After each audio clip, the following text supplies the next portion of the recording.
how to add a plus sign to the phone numbers for international call on the Samsung Galaxy S25 series. First, tap on the home button to go back to the home screen.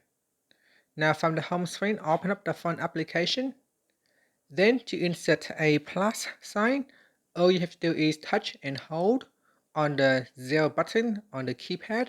So here, touch and hold, and that will insert a plus sign. After that, you can put in the country code or a region code, and then from there you can dial a phone number. So that is how you can insert a plus sign. Now the plus sign is crucial for making international calls. It indicates that you are dialing a number outside of your current country.